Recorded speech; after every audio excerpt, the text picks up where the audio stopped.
దేవుని స్తోత్రం. మనము యేసుక్రీస్తు యొక్క ప్రత్యక్షతలో నడుస్తూ ఉన్నాం. యేసుక్రీస్తు ప్రత్యక్షత. దేవుడు ఎవరు, ఆయన ఎలా ఉంటాడు, ఆయన స్వభావం ఏమిటి, ఆయన ఆకారం ఏమిటి, ఇలాంటి ప్రశ్నలు చాలామందికి ఉంటాయి. అవునా? మొదట దేవుని గురించి తెలుసుకోవాలి, తర్వాత భక్తి గురించి తెలుసుకోవాలి, తర్వాత మన ఆత్మీయ జీవితాన్ని ఎలా బాగు చేసుకోవాలో తెలుసుకోవాలి. ప్రతిదాన్ని దేవుడు ఒక క్రమ పద్ధతిలో మనకి నేర్పుతా ఉన్నాడు. హల్లెలూయా. కనుక మొదట యేసుక్రీస్తు యొక్క ప్రత్యక్షత చూసాం. దేవుడు ముగ్గురు కాదు కానీ ఆయన ఒకడై ఉన్నాడు.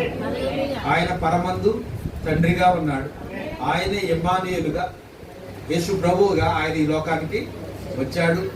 ఆయనే సమాధిలో తిరిగి లేచి పరిశుద్ధాత్మగా తిరిగి మరలా ఆయన అదృశ్యుడైన దేవుడుగా మనలో ఉంటున్నాడు. ఈ మాటలు తేడా గమనించుకోవాలి మీరు. యేసుక్రీస్తుగా ఆయన మనతో ఉన్నాడు. మనతో అంటే మనుషులతో ఆయన ఇజ్రాయేలులో జీవించాడు 33.5 సంవత్సరాలు. అది మనతో ఉన్న దేవుడు. ఇప్పుడు ఎక్కడ ఇద్దరు ముగ్గురు ఆయన నామలో కూడుకుంటారో అక్కడ ఆయన వస్తాడు, ఆత్మరూపంలో ఉంటాడు. ఎవరైతే ఆయన విశ్వాసం నుంచి కడగబడతారో వాళ్ళ హృదయంలోకి ఆయన వస్తాడు. ఈయననే మనలో ఉన్న దేవుడు అన్న.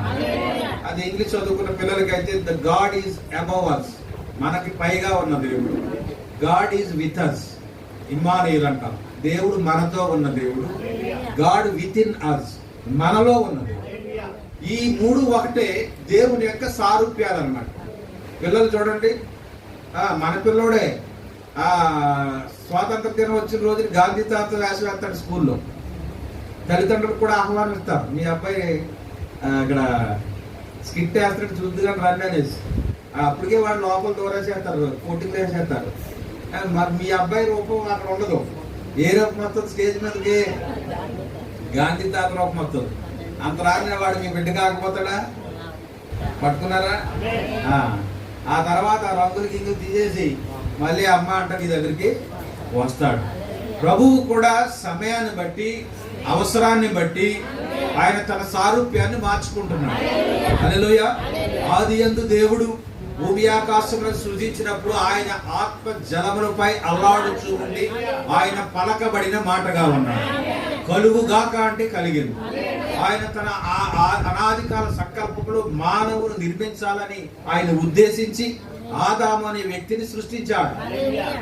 నేల నుండి మట్టి తీసి ఒక ఆయన రూపంలో చేశాడు. దేవుడు ఎలా ఉంటాడో అలాగే చేశాడు. దేవుని సారూప్యంలో మనిషి నిర్మించాడు. తన నోటి ఊపిరి ఊదగా ఆదాము జీవాత్మగా మారాడు. కొంతకాలానికి అతడు ఒంటరిగా ఉండటం మరి దేవుడు చూసి నరుడు ఒంటరిగా ఉండటం మంచిది కాదని చెప్పి వాని కొరకు ఒక సాటి అయిన సహాయము చేదుననుకొని వాని కొరకు అవ్వమ్మను తయారు చేశాడు. చూడండి, ఊరికే కథలు చెప్పుకుంటే బాగా నచ్చుతాయి కానీ కొన్ని లోతైన విషయాలు చెప్పినప్పుడు మనం గ్రహించలేని పరిస్థితిలో మనం ఉంటాం. కనుక మీకు ప్రార్థన అవసరం. ప్రార్థనాపూర్వకంగా మాటలు అర్థం చేసుకోవడానికి ప్రయత్నం చేయండి. మీరు సైన్స్ చదువుకునే వాళ్ళకి తెలుస్తుంది. ఉదాహరణకు ఒక బొబ్బాయి చెట్టు చూద్దాం. బొబ్బాయి చెట్టు తెలుసా అందరికి? బొబ్బాయి చెట్టు కదా. కొన్ని చెట్లు ఇలాగా వేలాడుతుంటాయి తెల్లగా. కాయలు రావు కానీ తెల్లగా పువ్వులతోటి వేలాడుతూ ఉంటది. మీరు ఏమంటారు? పోతు బొబ్బాయి. కొన్ని కాయలు కాస్తాయి, మరి దీన్ని ఏమంటారు? పోతు ఆడ కూడా అందులోనే ఉంటాయి. అలాగే ఆదాము అనే వ్యక్తిలో స్త్రీ ఉన్నది. దేవుడు అనాది కాల సంకల్పంలో సమస్తాన్ని నిర్మించి ప్రణాళిక చేసి ఉంచి దాన్ని మరి ఆచరణలోకి తీసుకొస్తా ఉన్నాడు. మొదటిగా సృష్టిని చేశాడు.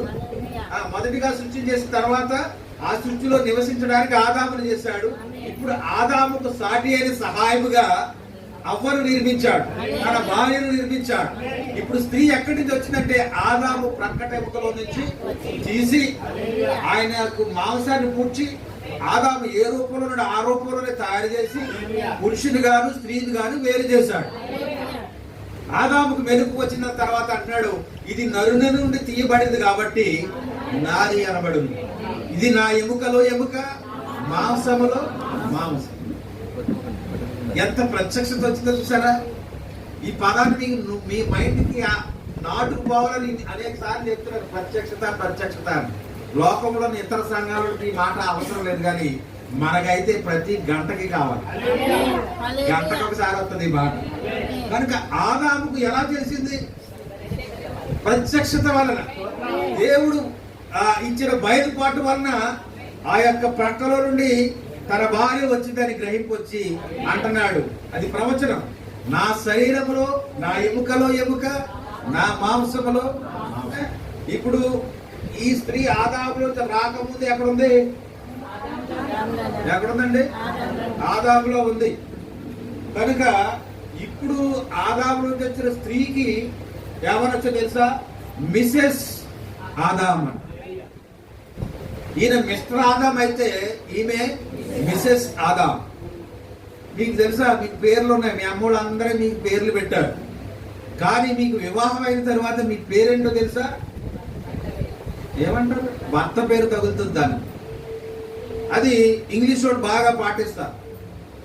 ఉదాహరణ మన ముందు ఉంది కదా పెద్ద మనిషి, ఈవిడే మొదలు మిసెస్ అజయ్ కుమార్ అన్నారు. నువ్వెవరు అని అడిగారు అనుకో, మిసెస్ అజయ్ కుమార్ అన్నారు. ఆవిడ అలా చెప్పదు, కానీ ఆవిడ పేరు చెప్పుకుంటాం. అవునా? నీవెవరు? మిసెస్ జాషువా. అర్థమవుతుందా? మీరు ఒంటరిగా ఉన్నప్పుడు మీ పేరు, కానీ మీరు జత చేయబడ్డారు. మీ భర్తకు జత చేయబడినప్పుడు మీరిద్దరు ఒకటి. పెళ్లిలో పాడతారు కదా, ఇద్దరు ఒకటిగా మారేదని. ఇప్పుడు మీరిద్దరు కాదు, కానీ ఒకటైపోయారు. చూడడానికి ఇద్దరుగా ఉంటారు, కానీ ఒకరే. మిస్సెస్ ఆదాము, మిస్టర్ ఆదాము. పట్టుకున్నారా? ఈ స్త్రీ ఇందులోంచి బయటకు వచ్చింది. ఇప్పుడు ఎందుకు దేవుడు వేరు చేశాడు అంటే చాలా విశేషం ఉంది ఇందులో. ఇప్పుడు ఈమె స్త్రీ అంటున్నాడు ఆదాము, ఈమె పురుషుడు. ఇప్పుడు స్త్రీ ధర్మం దేవుడు ఇచ్చాడు, పురుషుని ధర్మం దేవుడు ఇచ్చాడు. ఎఫెసీ పత్రికలో చూసినట్లయితే, స్త్రీలారా ప్రభువునకు వలె మీ సొంత పురుషులకు లోబడి ఉండుడి.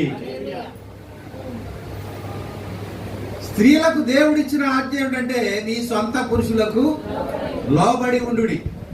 ఇది పౌలు గారు ఇచ్చిన ఆజ్ఞ అయినప్పటికీ అనాది కాలంలో దేవుని ఆలోచనలో ఉన్నది. ఆ ఆలోచన దేవుడు ప్రత్యక్షతగా ఆదాము అవ్వలకు ఇచ్చాడు.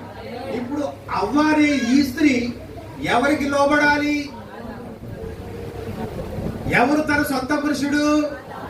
ఆదాము. అంతేనా? మరి ఇతర పురుషులు ఎక్కడున్నారండి? దేవుడు సృష్టించిన వాడు ఆదామే కదా. మరొక పురుషుడు ఉన్నాడు, ఆయనే సర్పం. ఎవరైనా సర్పం. సర్పము కూడా మనిషి వలె మాట్లాడగలడు, మనిషి వలె నడవగలడు, మనిషి వలె తినగలడు. మనిషికున్న అన్ని వ్యవస్థలు అతనిలో ఉన్నాయి. అర్థమవుతుందా?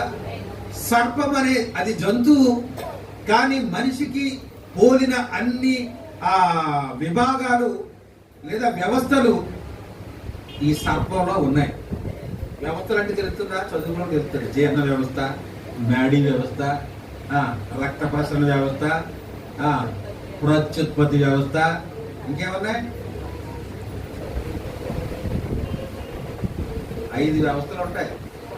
మళ్ళీ ఇంటికి చదువుకోండి. విసర్జక వ్యవస్థ. ఇవి అన్నీ కూడా ఎవరిలో ఉన్నాయి? సర్పంలో కూడా ఉన్నాయి. అందుకే దేవుడు ఇచ్చిన ప్రత్యక్షతను వదిలి, ఈ సందర్భం ఎందుకు తీసుకున్నానంటే ప్రత్యక్షతను నేర్పడం కోసం. దేవుడు ఇచ్చిన బయలుపాటును వదిలి మీరు ఎలా చెప్తారంటే ఆదాము ఎవరికి అసలు ధర్మశాస్త్రం లేదు కదా ఆయన ప్రత్యక్షించాడని. సరే, ఆదాము ఎవరు కాసేపు అక్కడ వదులుదాం. మరి కయ్యలు హేబులకి ఎవరిచ్చారు? ధర్మశాస్త్రం ఉందా? అప్పటికి వెళ్ళాలని ఎవరు చెప్పారు? ఆజ్ఞానం ఉందా?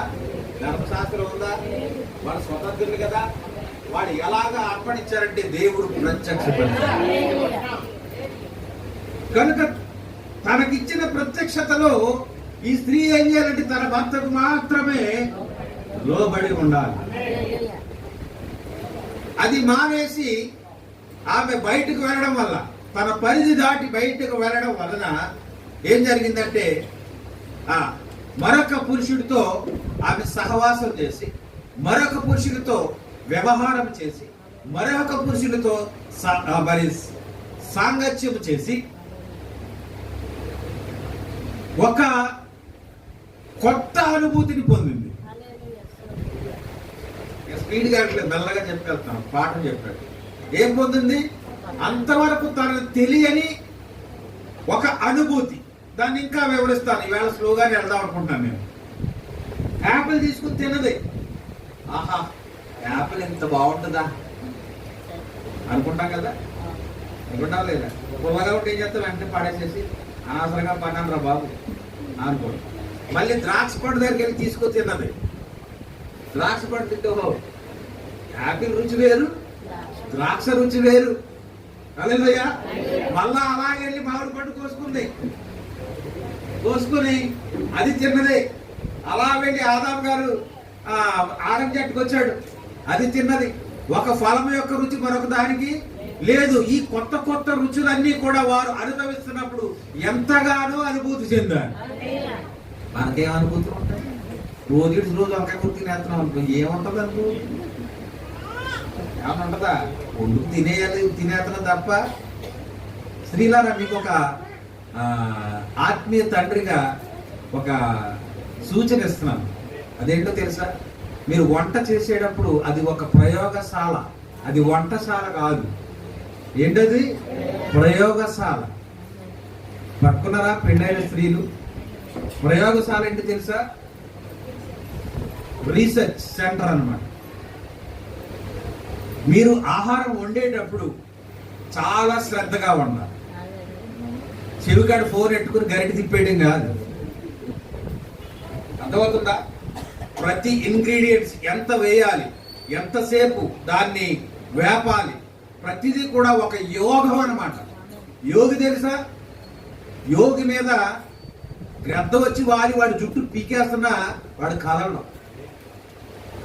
ఎందుకంటే ఆ తపస్సు వాడు కదిలాడా మెదిలాడా, ఆ తపస్సు ఏమైపోద్ది?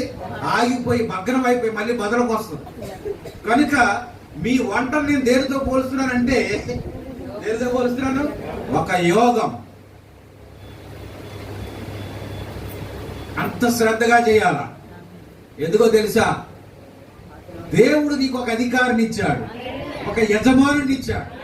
ఆ యజమానుడు ఆరోగ్యంగా ఉంటేనే నీ జీవితం బాగుంటుంది. అంతేనా? ఎప్పుడు చూసినా సార్ వేసేసి టైం లేదని కోరుకుని డేపేసాడు, ముఖాన్ని నెట్టేస్తే 40 సంవత్సరాలు రాకుండానే మంచమే కదా. అర్థమవట్లేదా? కనుక మీ పిల్లల కొరకు, మీ భర్త కొరకు అదే మీ సామ్రాజ్యం. తెలుసా? ప్రవక్త ఏమన్నాడు తెలుసా? ఈ ఇంటికి నీవు రాణివి. You are the queen of this house. మీరు ఫీల్ అవుతారు అలాగా? మీ ఇంటికాడ ఆడు చిరాకులు అట్టంలా ఏం పట్టించుకోకండి.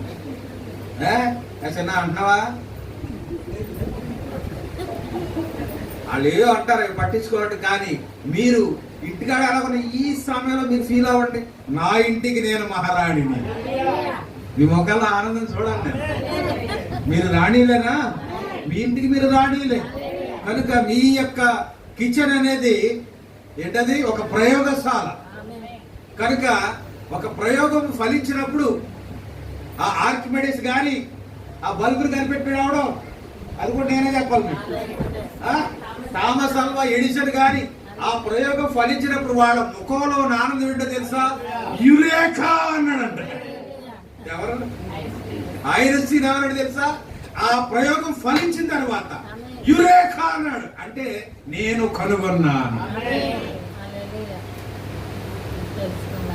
ఆ ఆహారం తినేటప్పుడు అందరూ ఆహాహా ఏ ఉండవమ్మా అంటే ఎలా ఉంటుంది? చాలా మంది పౌడతలు ఆశింటారు, తినేసి వెళ్ళిపోతాడు. కానీ కనీసం బాగుందో బాగోలేదో కూడా చెప్పడం అనుకుంటారు. కొంతమంది అలాంటి సాటిస్టులు ఉంటారు. నాలంటూ అందరూ అలాగే ఉంటారా? నీ ఇంట్లో కూడా అంతేనా? అందరూ అలాగ ఉంటారు. సంథింగ్ లోపం నీ ప్రయోగశాలలో అది ఫలించలేదని అర్థం. ప్రియులారా, అర్థం చేసుకోండి. కనుక ఈ ఆదాము కుటుంబంలో అవ్వమ్మ గారు మహారాణి. దేవునికి స్తోత్రం. ఆ మహారాణి గారు ఆ యొక్క సామ్రాజ్యములో మరి విహరించి ఆనందించి సంతోషించాల్సింది పోయి, మనం చెప్పుకున్నాం కదా, కంచె దాటిన గుర్రం, ఆ దడి దాటిన, మీరు దడి అంటారా, ఆ దడి దాటేసిన గుర్రం ఏమైందో తెలుసా? ఆ ముఖానికి గీరుకుపోయి ఏమైంది? ఆ ఒళ్ళంతా చీరుకుపోయి రక్తాలు కారుకుంటూ కళ్ళ నీళ్లు కాల్చుకుంటూ ఏడ్చుకుంటూ వచ్చిందండి. దేవునామానికి మెప్పుకోండి. ఆ గుర్రాలు ఎవరో కాదు కానీ మొదట ఇదిగో అవ్వమ్మగా దేవుడిచ్చిన పరిధిని దాటి బయటకు పోయి పరాయి వానితో స్నేహం చేసి, పరాయి వానితో సహవాసం చేసి, పరాయి వానితో సాంగత్యం చేయడం ద్వారా ఒక కొత్త అనుభూతిని పొందినది. ఈ అనుభూతి ఇంతవరకు తెలియదు ఆమెకి. అర్థమవుతుందా? ఈ అనుభూతి ఇంతవరకు తెలియదు, ఒక కొత్త అనుభూతి. కానీ ఒక అరటిపండు తిరిగిన తర్వాత ఆహా చాలా బాగుంది, ఒకటే ఇచ్చాడు కానీ ఇంకోటి ఇస్తే బాగుంది అనిపిస్తుంది, కానీ ఆడు ఇచ్చాడు ఇంకోటి అర్థం. కనుక ఆమెకు సరిపోలా ఆ యొక్క అనుభవాన్ని మరలా కావాలి, అర్థం చేసుకోండి. కనుక ఏం చేసిందంటే మళ్ళా వెతికిలాడుతుంది, కానీ వాడు వచ్చిన పని అయిపోయింది. ఎవడ పని? సర్పంగాడు పని అయిపోయింది కాబట్టి ఇంకా చుట్టుపక్కల కనబట్టలేదు. వెతికిలాడుతుంది, తిరిగి ఆదామును కనుగొంది. ఏవయ్యా ఎక్కడ పోయావయ్యా, ఏమరగనట్టు, నీకోసం వెతుకుతున్నాను రా, నీకు ఒక కొత్త అనుభూతి. ఎంతకాలం యాపిల్ పళ్ళు, ద్రాక్ష పళ్ళు, అరటిపళ్ళు, మామిడి పళ్ళు, బొప్పాసి పళ్ళు ఇవే తిన్నాం, కానీ నీకు తెలియని ఆనందం ఒకటి ఇస్తాను.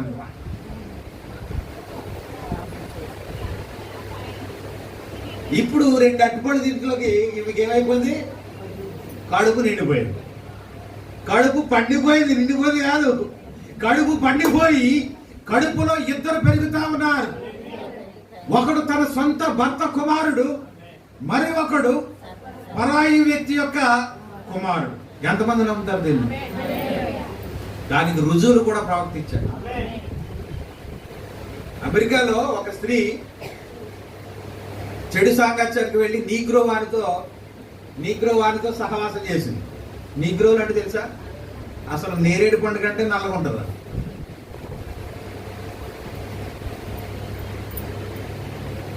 తీరా సహవాసం ఫలితం ఏంటంటే ఆమె గర్భం ధరించింది. గర్భంలో 2 పిల్లలు ఉన్నారు. పుట్టారు 2, ఒకటి తెల్లగా పుట్టాడు, ఒకటి నల్లగా. నీగ్రోలు నలుపే కాదు కానీ వాళ్ళ జుట్టు రింగులుగా ఉండదు, అది కూడా వచ్చింది. ఓన్లీ ఏదో నలుపు ఉంది అనుకుంటే ఆడ జుట్టు కూడా డిఎన్ఏ టెస్ట్ చేశారు, తన భర్త డిఎన్ఏ కాదు. ఏమ్మా ఏం జరిగిందంటే ఆమె ఒప్పుకుంది, నిజం ఒప్పుకుంది. అమెరికాలో పేపర్లు వేశారు, ఎందుకంటే ఇలాంటివి జరుగుతాయని రుజువు ఇవ్వడం. అంటే ఒకేసారి మీకు తెలుసా, భార్య భర్తలు కలుసుకున్న తర్వాత ఆ భర్త వదిలినటువంటి ఆ కణము 3 రోజులు సజీవంగా ఉంటుంది. ఎన్ని రోజులు? 3 రోజులు.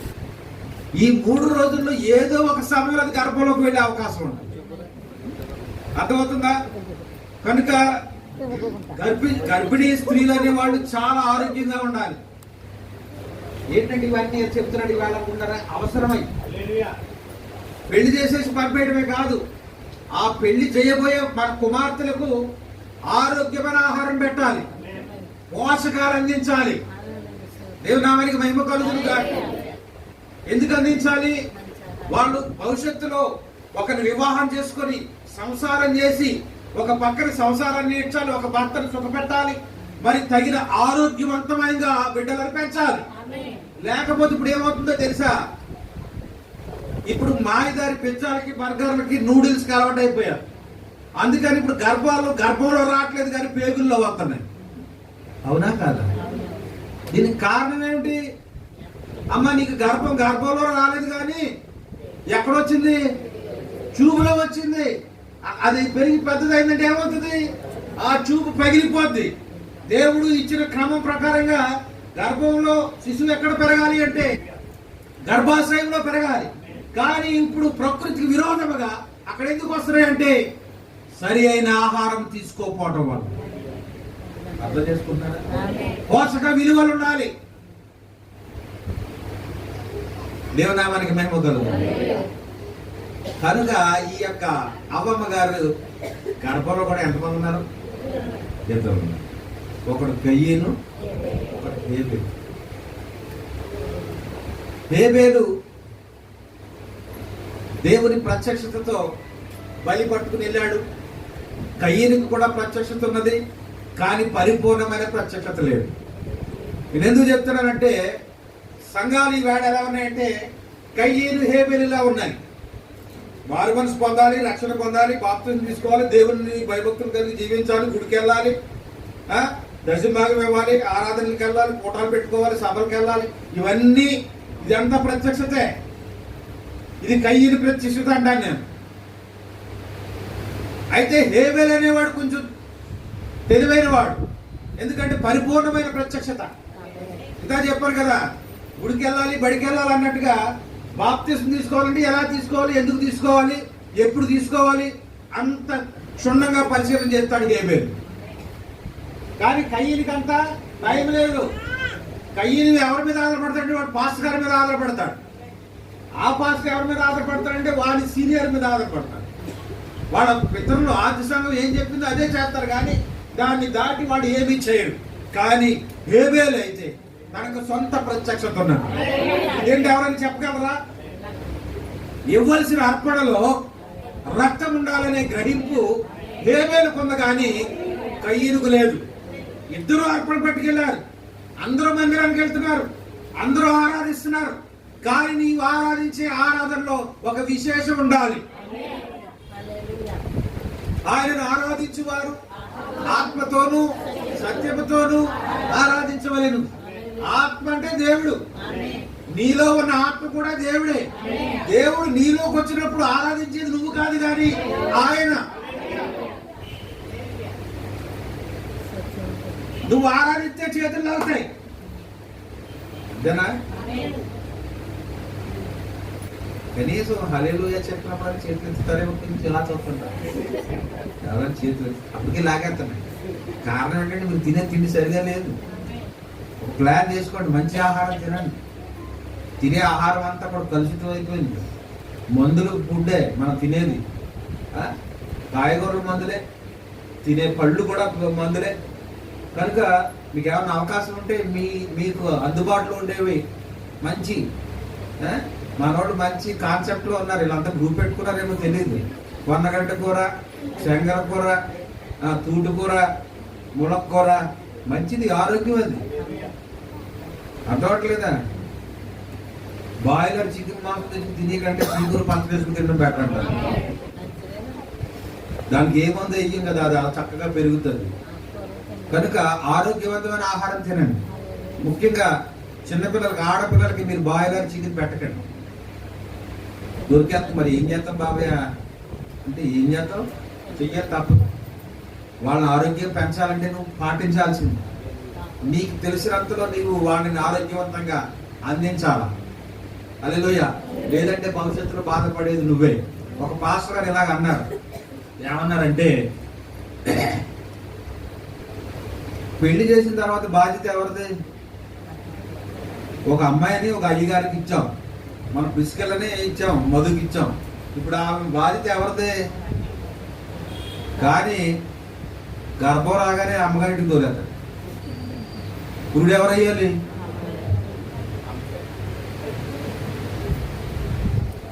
ఆ పాస్టర్ గారు అంటాడు, క్రైస్తవుడికి అది తాగదంటాడు.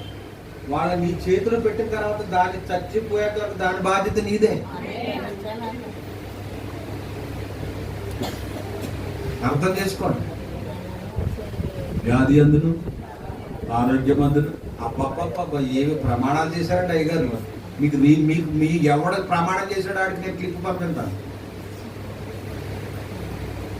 ఒంట్లో బాగలేదా? సరే అయితే అమ్మగారి రెస్ట్ కాదు, డబ్బులు అవుతాయి ఇటు. కానీ ఇక్కడ ఆసుపత్రి డబ్బులు, ఆ డబ్బులు కూడా ఎవరు ఖర్చు పెట్టాలంటే వాళ్ళ అమ్మ ఖర్చు పెట్టాలి. తల్లులారా మీరు కూడా జాగ్రత్త. పెళ్లి ఒక 5 చేతులు ఎట్టిన తర్వాత ఇంక మీకు రెస్పాన్సిబిలిటీ లేదు. నేను లోకస్తులు చెప్పట్లేదు, సంఘం వాళ్ళకి చెప్తున్నా. ఒక అయ్యగారు సంఘ పెద్ద, ఆయనకి దేవుని కృపను బట్టి ఆడపిల్లలు ఎక్కువ. ఓ వాట్సెట్ ఇచ్చేసాడు అందరికి. ఏంటి? సారీ, బీరువా, మంచం ఇచ్చేసాడు, ఫ్రిడ్జ్. మళ్ళీ ఇప్పుడు రెండో తెర, ఎందుకంటే దేవుడికి బాగా ఆశీర్వదించాడు కనుక మళ్ళా రెండో తెర సారి ఇచ్చాడు. మరి అయ్యగారులు ఏం చేస్తున్నారు? ఆడపిల్లలు మొగుళ్ళు ఏం చేస్తున్నారో తెలుసా? ఒకడు బేవర్స్, ఒకడు తినేసి తిరుగుతాడు, అదే బేవర్స్ అనుకోండి. ఒకడు ఏదో పని చేసినట్టు ఉంటాడు కానీ ఇంటికి రూపాయి తేడు. ఎందుకు?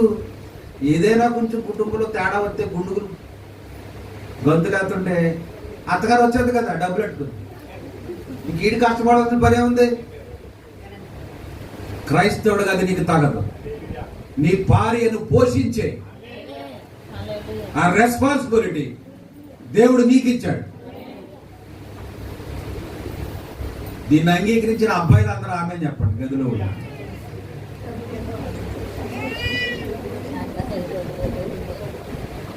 అర్థమవుతుందా? ధర్మం అంటే ఏమిటనుకుంటున్నారు? హల్లెలూయా. మరి ఆదాము గారు ఏ అత్తగారింటికి పంపుతాడు? ఆదాము గారికి ఇప్పుడు ఇద్దరు ఉన్నారు లోపల. ఇప్పుడు ఈ ముగ్గురిని ఎక్కడ పంపుతాడు ఆదాము? పోషించే తీరాలా లేదా? అలా అనుకోండి అంతే. నాకు అత్తగారు లేదు, మామగారు లేడు అనుకుని మీరే పెంచాలి, మీరే పోషించాలి, మీరే కూడేయాలి. దేవుని నామానికి మహిమ కలుగునుగా. ఎందుకు ఇంత గట్టిగా చెప్తారంటే నేను ఎన్ని అనుభవించి వచ్చాను ఇజ్రాయెల్. తెలుసా? ఆడికి ముట్టుగడికి, ఆడికి డైపర్ మార్చి కూడా మగోడే అక్కడ. ఇన్ని చేసి ఉద్యోగానికి వెళ్ళాలి. మరి ఆవిడేం చేస్తుంది? చక్కగా శివుని గొడ్డు కట్టుకుని ఉంటారు. గొడ్డులు కట్టుకోవాలి. ఆ బిడ్డ ఎవరు బిడ్డ? భార్య అడుగుతుంది ఇప్పుడు, ఈ బిడ్డ ఎవరు బిడ్డ అని. ఆడేం సమాధానం చెప్పాలి? అంటాడా అంట. మరి నీ పెట్టకపోతే నువ్వు కడగకపోతే నేను కడుగుతానా? ఇలా అన్నాడు, ఏమనుకోదు అంతేనా? కానీ ఇప్పుడు ఎవరికంటే కదా అత్తగారు వచ్చేది రెడీ. మళ్ళీ ఇప్పుడు పీచులు సిగరెట్టాలి.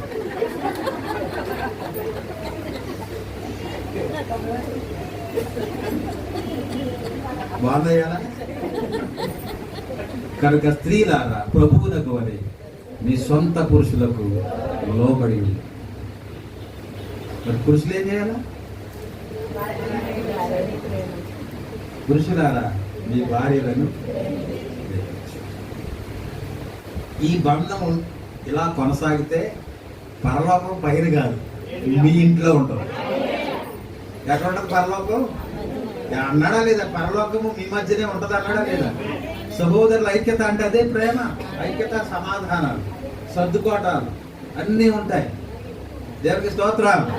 ఇది కుటుంబ వ్యవస్థ, దేవుడిచ్చినటువంటి వ్యవస్థ. ఇది ఎందుకు చెప్పారంటే క్రీస్తునకు సంఘమునకున్న అవినవ భావ సంబంధం అదే.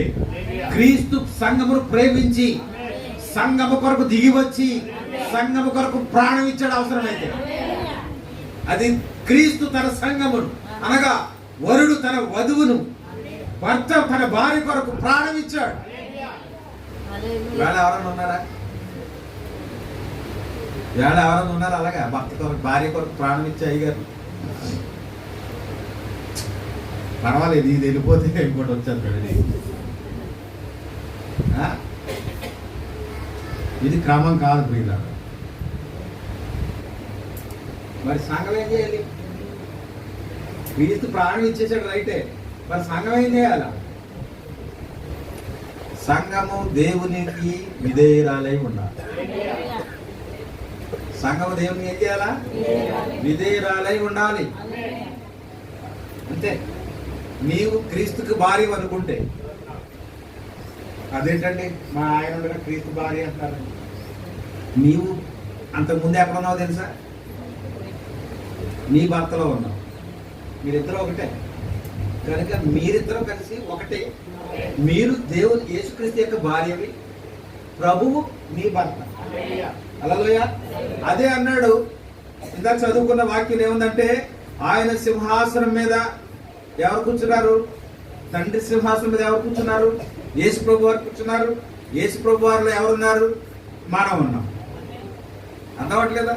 మనము క్రీస్తు. ఆయన ఏమన్నాడు? జయించు వానికి నాతో పాటు నా సింహాసనం మీద కూర్చుంటాను ఇస్తున్నాడు.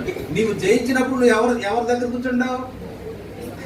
క్రీస్తులో ఉంటావు. క్రీస్తు ఎక్కడ ఉన్నాడు? తండ్రి సింహాసనం మీద ఉన్నాడు. అర్థం అవట్లేదా? ఇది ఇంకొక త్రిత్వం. ఇది ఇంకో త్రిత్వం. సింహాసనం మీద ఉన్నది ఒకటే. అదే చెప్పాలనుకున్నా కానీ సమయం లేదు. ఇవాళ ఉన్నది ఒకే ఒక సింహాసనం. అవునా? పరలోకంలో 2 సింహాసనాలు లేవు, 3 సింహాసనాలు లేవు. ఒకే ఒక సింహాసనం ఉన్నది. ఆ సింహాసనం మీద తండ్రి ఆసీనుడైనాడు. ఇప్పుడు యేసుక్రీస్తు వారు తన ప్రణాళిక నెరవేర్చి తిరిగి తన తండ్రి స్థానానికి వెళ్లి అదే సింహాసనం మీద కూర్చున్నాడు. ఎవరైతే జయిస్తారో, లోకమును, పాపమును, సాతాను సమస్తమును జయించి ప్రభు కొరకు నిలబడతారో వాళ్ళకి ప్రభు ఇచ్చిన వాగ్దానం ఏమిటంటే, జయించిన వారిని నాతో కూడా నా సింహాసనం నందు కూర్చుండనెత్తును. హల్లెలూయా. కనుక మనం ఆ సింహాసనం మీద కూర్చున్నాం. ఇది దేవుడిచ్చిన వారసత్వం. కనుక ప్రత్యక్షతలో ఈ రోజు ముగించేద్దామని అనుకుంటున్నాను. సింహాసనం ఉంది పరలోకంలో.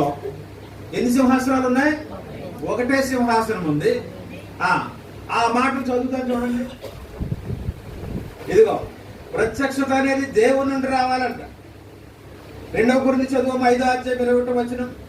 యేసుక్రీస్తుతో మనం ఐక్యమవడం ద్వారా మనము దేవుని యొక్క నీతి అగుచున్నాం. యేసు ప్రభు పేరేంటో తెలుసా? ఆయన సాలేము రాజు, అనగా నీతికి రాజు అని ఆయనకి పేరు. నీతి అంటే అర్థం ఎవరంటే యేసుక్రీస్తే. హల్లెలూయా.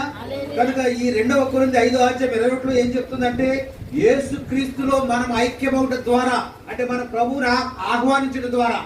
అదే 3వ అంశం, పరిశుద్ధాత్మ బాప్తిస్మం. పరిశుద్ధాత్మ అనగా ప్రభు మనలోకి వచ్చినప్పుడు మనము క్రీస్తుతో పాటు ఐక్యమవుతాం. పట్టుకున్నారా? మనం ఐక్యమవడం ద్వారా మనము దేవుని యొక్క నీతి అవుతున్నాం. ఒక విషయం చెప్తా. అబ్రహాము దేవుని నమ్మెను, అది అతనికి నీతిగా ఎంచబడేను. ఎప్పుడైతే ప్రభువు నమ్మి ప్రభు కొరకు సమస్తాన్ని వదిలి, వదిలేమన్నాడు? అన్ని వదిలి ప్రభువుని నమ్మి పరిపూర్ణంగా వచ్చాడో, సగం నమ్మాడా? పరిపూర్ణంగా నమ్మాడు. దేవునికి స్తోత్రం. ఆ పరిపూర్ణంగా నమ్మినప్పుడు దేవుడే ఎల్షడాయిగా దిగి వచ్చాడు. ఆయనతో సహవాసం చేశాడు, ఆయనలో నివాసం చేశాడు. ఇప్పుడు అబ్రహాము దేవుని నీతి అయ్యాడు. అర్థం అవట్లేదా? కనుక ఇప్పుడు మనము కూడా, ఎందుకనగా మనం ఆయన యందు దేవుని నీతి అగునట్లు పాపమెరుగని ఆయనను మన కొరకు, అక్షరాల మన కొరకు పాపమాయను, మన కొరకు ఆయన ప్రత్యామ్నాయముగా మారింది. ఇప్పుడే చెప్పుకున్నాం కదా, భర్తకు లోబడటం మానేసి పరాయి వ్యక్తితో సహవాసం చేయడం ద్వారా పాపం అంటుకున్నది. ఆ పాపము నుండి విడుదల చేయడానికి ఏం చేయాలి? ప్రక్షాళన చేయాలి. కనుక పాపం యొక్క విడుదల ఎలాగంటే రక్తమే అని సామాన్యంగా చెప్పవచ్చని భక్తుడైన పౌలు అంటా ఉన్నాడు. కనుక పాపానికి పరిహారం రక్తం. కనుక రక్తము చిందించాలి. ఎవరు చిందించాలంటే ఇదిగో చెప్పుకున్నాం కదా, నీతిమంతుడు చిందించాలి. ఎవరు నీతిమంతుడు? ఈ లోకంలో ఎవరు నీతిమంతుడు లేరు, ఒక దేవుడు తప్ప. కానీ దేవుడిలో రక్తం ఉండదు. ఏం చేయాలి? అందుకే ఆయన రక్త మాంసమును ధరించుకుని శరీరుడుగా ఈ లోకానికి వచ్చి మన కొరకు రక్తమును చిందించి మన పాపములకు విమోచన క్రయధనముగా ఆయన రక్తాన్ని చిందించి ఆయన అర్పించుకున్నాడు. ఆయన ప్రత్యామ్నాయముగా మారెను. ఆయనతో మనము ఐక్యమవటం వలన మనము దేవుని యొక్క నీతి ఐతిమని సత్యమును కూడా మీరు తప్పక అంగీకరించవలెను. బాప్తిస్మ అనుభవంలోకి వెళ్తున్నామంటే మీరు దేనికి దగ్గరగా వెళ్తున్నారంటే నీతిగా ఉండడానికి సమీపంగా వెళ్తున్నారు. మీరు బాప్తిస్మ పొందమంటారా? నేను నీతి పొందనని నేను అంటలా. అర్థం అవట్లేదా? నీతిగా ఉండడానికి మీరు ప్రయాణం కొనసాగించున్నారు. దాని ప్రారంభ దశ. నీతి ఎక్కడ ఉండదు, అది అక్కడ ఉంది, పైన ఉంది. మొదలేంటి? బాప్తిస్మం. కనుక ఈ మందిరం పరిపూర్ణం ఎప్పుడవుతుందంటే 3వ అంశం మనలోకి వచ్చినప్పుడు మాత్రం. ఆ 3వ అంశం ఏంటంటే ప్రభువే నీతిమంతుడైన దేవుడు మనలోకి వచ్చి మనతో సహవాసం చేసినప్పుడు మనము నీతిమంతులుగా మారుతాం. ప్రకటన గ్రంథము 1వ అధ్యాయము 6వ వచనంలో మనలను ప్రేమించుచు తన రక్తము వలన మన పాపముల నుండి మనలను కడిగిన వారికి. మన పాపాలను కడిగిన వారు ఎవరు? ఎవరండి? యాజకుడా? పాస్టర్ గారా? ఎవరికి అడిగారు? కడగబడుట అను పదమునకు అర్థం ఏమిటంటే విడిపించబడుట. తన రక్తము వలన మన పాపముల నుండి మనలను విడిపించెను. అది అద్భుతము కాదా? కానీ మీరు ఆత్మ సంబంధముకు మనసు కలిగి ఉన్నారా? పైన చెప్పిపోతున్నట్టున్నాను. అద్భుతమా కాదా? ఏంటి అద్భుతం? తన రక్తము వలన మన పాపముల నుండి మనలను విడిపించెను అనే సంగతి అద్భుతం కాదా? ఈ అద్భుతం తెలియకే నదుల వెంట వెళ్తున్నారు, సముద్రాలను తిరుగుతా ఉన్నారు, గోడల చుట్టూ తిరుగుతున్నారు, కొండల చుట్టూ తిరుగుతున్నారు, లోయల చుట్టూ తిరుగుతున్నారు, ఎక్కడెక్కడికో ప్రయాసపడి పరుగుతున్నారు, పుణ్య నదుల్లో స్నానం చేస్తున్నారు, గంగా నదుల్లో మునుగుతున్నారు, విహారయాత్రలు చేస్తున్నారు, పుణ్యక్షేత్రాలు వెళ్తున్నారు, విహారయాత్రలు కాదు. ఎందుకో తెలుసా? వాళ్ళకి ఈ యొక్క పాపం నుండి కడగబడడానికి దాని యొక్క ప్రతిస్థానం వాళ్ళకి తెలియదు, ప్రత్యామ్నాయం వాళ్ళకి తెలియదు. కానీ దేవుడి యొక్క కృపను బట్టి ఆ ప్రత్యక్షత నీకు ఇచ్చాడు. పాపం యొక్క విడుదల, పాపము నుండి మనలను దేవుడు ఏం చేశాడంట? కడిగాడంట. కనుక ఈ పాపం నుండి విడిపించడానికి ఎక్కడెక్కడికో మనం పరిగెత్తక్కర్లొద్దు, ఎక్కడెక్కడో మనం దొరలక్కర్లొద్దు. కానీ ఏం చేయాలి తెలుసా? ఏం చేయాలి? యేసుక్రీస్తు యొక్క రక్తము. దయచేసి మీరు మాకే చెప్తున్నారు అనుకోతే, చుట్టుపక్కల చాలా మంది అన్యులు ఉన్నారు, అర్థమట్లేదా? అది కూడా నేను మైండ్ లో పెట్టుకున్నాను. మీకు కావాల్సింది మీరు తీసుకోండి, వాళ్ళకి కావాల్సిన వాళ్ళు తీసుకోండి.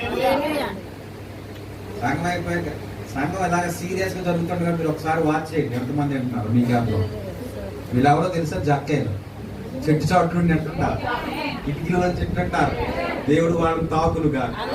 కనుక మన పదమునకు అర్థం ఏమిటంటే కడగబడుట అనగా విడిపించబడుట. పాపము నుండి విడిపింపబడి ఒకే ఒక మార్గం ఏమిటంటే యేసుక్రీస్తు యొక్క రక్తం. కదా, యేసుక్రీస్తు యొక్క రక్తము ప్రతి పాపము నుండి మనలను పవిత్రులుగా చేయాలి. నీ పాపము నుండి విడిపింపబడాలంటే జన్మతః కర్మతః పాపము నుండి నీవు ప్రక్షాళన పొందాలి అంటే ఏకైక మార్గం యేసుక్రీస్తు యొక్క రక్తం మాత్రమే. There is no solution. There is no way. దేవుని నామానికి మహిమ కలుగును. పాత నిబంధన మాదిరి మనం చూసినట్లయితే పాత నిబంధనలో ఏం చేశారు? ప్రజలందరూ తమ పాపముల నుండి విడుదల పొందడానికి బలులు అర్పించేవారు. బలిలో ఏముంటదంటే రక్తం ఉంటది. ఏ వేలు చేసింది అదే. దేవుని స్తోత్రం. కనుక ఆ యొక్క జంతువు మన కొరకు ప్రాణం అర్పించడం వలన, ఆ రక్తం చిందించడం వలన నా పాప పరిహారం అయిపోయిందని అనుకునేవారు. కానీ అది ఛాయ, అది నీడ. కానీ అసలు ఎక్కడంటే నిజమైన పశువు, నిజమైన ఆ యొక్క బలి, ఆ బలి పశువు ఎవరు అంటే మన ప్రభు అయిన యేసుక్రీస్తు వారు. పస్కా రోజున నిర్దోషమైన ఏడాది గొర్రెపిల్లను తీసుకొని దాన్ని వధించి దాని రక్తమును పళ్ళెములోకి తీసుకొని దాని యొక్క రక్తమును గోడల యొక్క గుమ్మముల యొక్క నిలువు కమ్మికి అడ్డగమ్మికి రాసుకోవాలి. అది పస్కా యొక్క నిబంధన, అది ఛాయ, అది నీడ. కానీ యేసు ప్రభువే ఇదిగో పస్కా రోజున బలి పశువుగా వధింపబడిన గొర్రె పిల్లగా ఆయన శిలువ మరణం పొందాడు. పస్కా రోజున యూదులకి ఏంటో తెలుసా? పబ్లిక్ హాలిడే పట్టుకోవాలి. పస్కా రోజున యూదులకి ఏంటి? పబ్లిక్ హాలిడే రోజున ఆఫీసులు తీస్తారా? గవర్నమెంట్ హాస్పిటల్ తీస్తారా? పోలీస్ స్టేషన్లు ఎస్ఐ గారు ఉంటారా? కానీ అందరూ ఉన్నారు. యేసు ప్రభువుని సిలువ చేశారు పస్కా రోజు. పట్టుకున్నారా? పస్కా రోజున సిలువ చేశారండి. అంటే ఒక అన్యాయమైన తీర్పు తీర్చడానికి అర్ధరాత్రి జడ్జి గారిని తీసుకొచ్చేసారు. తీర్పు ఎప్పుడు ఇస్తారు? సాయంత్రం 5 అయితే కోర్టు ఉంటుందా? కానీ యేసుప్రభు వారు తీర్పు ఎప్పుడు ఇచ్చారు? అర్ధరాత్రి. ఎంత అన్యాయం అండి! సెలవు రోజున ఆయన సిలువ చేశారండి. అది ప్రణాళిక, అది ప్రణాళిక. దేవుని స్తోత్రం. ఆయన మీ కొరకు నా కొరకు అన్ని పరిస్థితులు అనుభవించిన, అన్ని అవమానాలు అనుభవించిన ఆయన అంటే వదకు తేబడిన గొర్రె వలె మౌనంగా ఉన్నా. ఎందుకో తెలుసా? ఆయన మౌనంగా లేకపోతే నీకు విడుదల లేదు. ఆయన మౌనంగా లేకపోతే నీ పాపములు కడగబడవు. అందుకే ఆయన మౌనంగా ఉన్నాడు. దేవునికి స్తోత్రం. మనలను ప్రేమించు తన రక్తము వలన మన పాపముల నుండి మనలను కడిగిన వాని. దేవునికి స్తోత్రం. రోమపత్రిక 8:33 చదువమ్మ. దేవుని చేత ఏర్పరచబడిన వారి మీద నేరము మోపువాడేవుడు? నీతిమంతులుగా తీర్చు దేవుడే. శిక్ష విధించు వాడేవుడు? చనిపోయిన క్రీస్తు యేసే. హల్లెలూయా. ఏర్పరచబడిన వారు మనం. అవునా? మీరు చీకటిలో నుండి తన ఆశ్చర్యకరమైన వెలుగులోకి పిలిచిన వారి యొక్క గుణాతిశయములను ప్రచురం చేయ నిమిత్తము ఏర్పరచబడిన వారును రాజులైన యాజక సమూహం అంటున్నాడు. దేవుని సొత్తైన ప్రజలునై ఉన్నారు.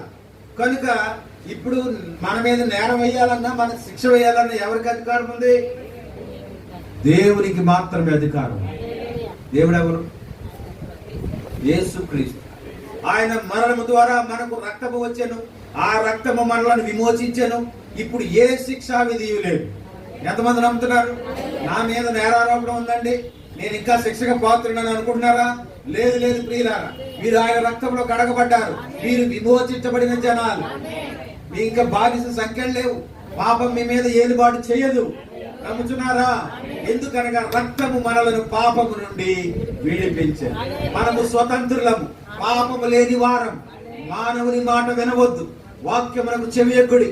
మీరు రక్తము చేత విమోచించబడి ఉన్నారు.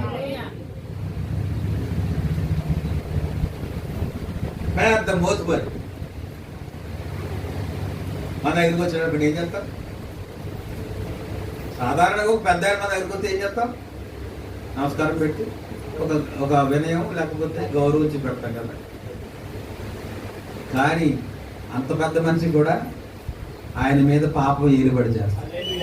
నువ్వు ఎంత దీనురాలు అయినా, నీ దగ్గర డబ్బులు లేకపోయినా నీవు స్వతంత్రురాలు. దేవుడు నీ పాపం నీకు విడుదలిచ్చాడు. ఈ ఇద్దరులో ఎవరు గొప్ప అనుకుంటున్నారు మీరు? చెప్పండి, కొట్టుకోలేదు మీరు. ఇద్దరులో ఎవరు గొప్ప? నువ్వే. మరి నువ్వెందుకు చేతులు కట్టుకోవాలి? నీవెందుకు నడుము చేయాలి? ఇలా ఉండాలి.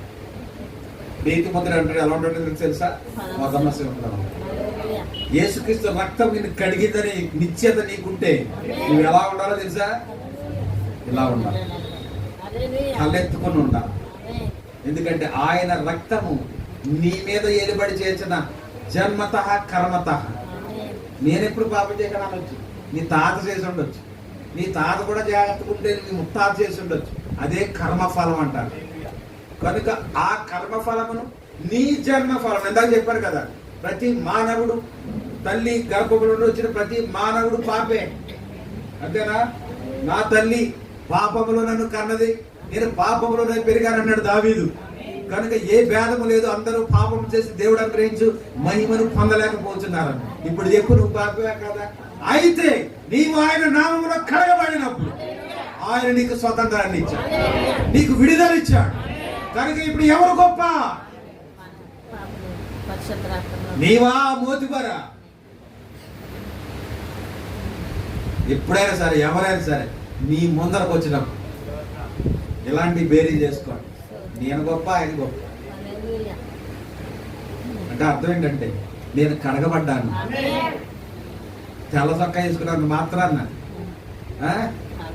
అదే చెప్పుకున్నా కదా జక్కయ్య గారి గురించి, మేడి పండు చూడ మేలిమయుండును, పొట్ట విప్పి చూడ.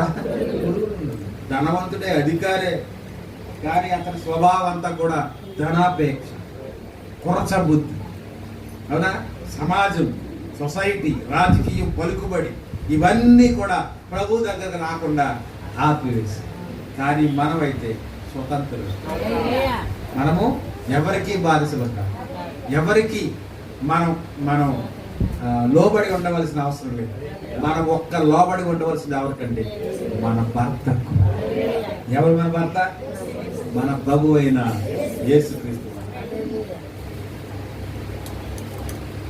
ఆచారముల ద్వారాను 79 మరియు మత నమ్మకముల ద్వారాను సంస్థల ద్వారాను మరలా బంధింపబడవద్దు. దేవుని యొక్క శక్తిని మరియు యేసు రక్షించును, యేసు స్వస్థపరచును, పరిశుద్ధాత్మతోను శక్తితోను నింపును అని నమ్మిన వారి మాటలను విని దారి నుండి దారి తప్పిన వారవ్వకుడి. మీరు దేవుని చేత స్వాతంత్రము పొందినవారు. దారి తప్పుతారా లేదా? అప్పుడా బాప్తిజం పొందిన వాళ్ళు అందరూ ఉన్నారా? ఎక్కడికి వెళ్ళారు? దారి తప్పుతారు. మీరు దేవుని చేత స్వతంత్రం పొందినవారు, ఆయన యొక్క స్వరక్తము వలన విమోచించబడినవారు, ఇంకా ఈ శాఖల యందు ఆచారముల యందు నమ్మిక ఉంచిన ఎడల. ఏంటి నమ్మకాలు? మీ ఆచారాలు. ఓ క్రైస్తవ బిడలారా, స్వరమెత్తి దేవుని యొక్క ఆత్మచేత చెప్తా ఉన్నాను, మీ ఆచారముల యందు నమ్మిక ఉంచిన ఎడల. ఆచారం అంటే నమ్మిక అంటే ఏంటి? పురుడేమో అమ్మగారు అయ్యాలి, 3వ నెలలో కొమ్మం దాటింది. మళ్ళీ లేకపోతే కీడు. ఎవరికి కీడు? నాకు తెలియక చెప్పండి. ఎవరు మొగుడికి కీడా, అత్తగారికి కీడా? ఈ గుమ్మం దాటించడాలు ఇవన్నీ ఎక్కడే? ఆచారముల యందు నమ్మిక ఉంచిన ఎడల మీరు వాక్యమునందు విశ్వాసమును పోగొట్టుకుని ఉన్నారనేది నిశ్చయము. నీవు ఆచారాలు వెంబడిస్తే రేపు వద్దులే, ఈవేళ వద్దులే, రేపు ఈవేళ పోయే కాలం మంగళవారం. ఈవేళ ఏంటి మరి? మంగళవారం కదా తినడం మానే.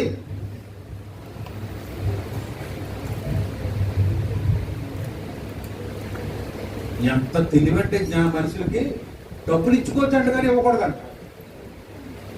ఇది ఎక్కడ న్యాయం? మంగళవారం డబ్బులు ఇచ్చుకోవచ్చు అంట, ఇవ్వకూడదంట. నేనేమన్నా కలిపి చెప్తున్నాను, నిజమేనా? ఈ ఆచారం ఎక్కడిది? లోకాలు. ఓ క్రైస్తవుడా, నీకు మంగళవారం లేదు, శనివారం లేదు, శుక్రవారం లేదు. దేవుడు ప్రతి రోజును ఆశీర్వదించి నీకు ఇచ్చాడు. హల్లెలూయా. 6 దినములు నీకు ఆశీర్వదించి ఇచ్చాడు. కానీ ఒకే ఒక్క దినం పరిశుద్ధ దినం, అది దేవునిది. హల్లెలూయా. దేవుడు నీకు 6 దినాలు ఇచ్చాడు. ఏది నిషేధించదగినది కాదు. Enjoy your self. కానీ మొదటి దినం నాది. ఏ కీడు రాదు నీకు 6 దినాలు. నువ్వు మొదటి దినం నాకు ఇచ్చినట్లయితే ఈ వరుసలోనే ఉండాలి. కనుక ఆచారములందు నమ్మిక ఉంచిన ఎడల మీరు వాక్యమునందు విశ్వాసమును పోగొట్టుకుని ఉన్నారని నిశ్చయం. మనకేం కావాలి? ఆచారం కావాలా? ఏం కావాలి? వాక్యం కావాలా? వాక్యం కావాలంటే వాక్యం ఏం చెప్తుంది అదే చేయాలి. వాక్యం ఏం చెప్తుంది అంటే దడి దాటొద్దు, గోడలు దూకొద్దు, దూకితే గీరుకుంటాయి, రక్కులు వస్తాయి. మరి ఇట్లా అడుగుతుంది, ఈ గీర్లు ఎక్కడే రా బాబు. మరి నూనె ఎవరు రాయాలంటే ఇవిడే రాయాలి, కృష్ణుడే రాయాలి. దేవుని నామానికి మహిమ కలుగును కాదు. లేచి నిలబడదాం. ఇంకా పలహారం ఉంది. ఉందంటే పలహారం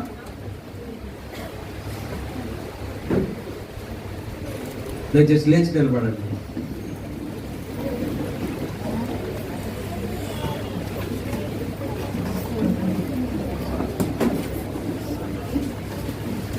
సంతోషం పొంగింది, సంతోషం పొంగింది, సంతోషం పొంగుచున్నది.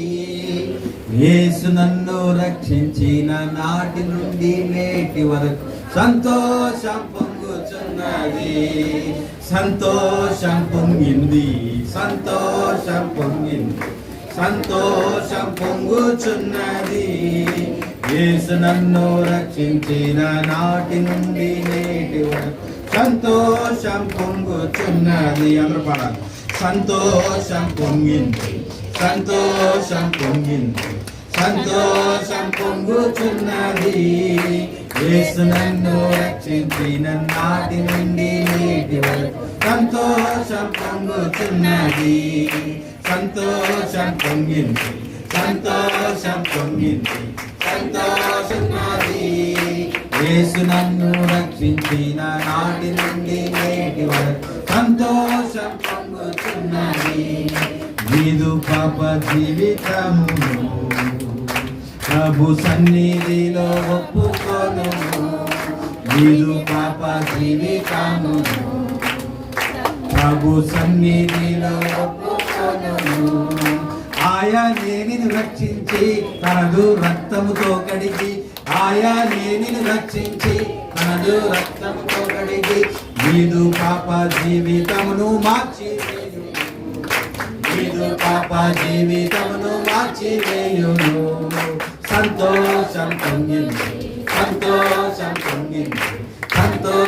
పొంగుచున్నది. యేసు నన్ను రక్షించిన నాటి నుండి నేటి వరకు సంతోషం పొంగుచున్నది.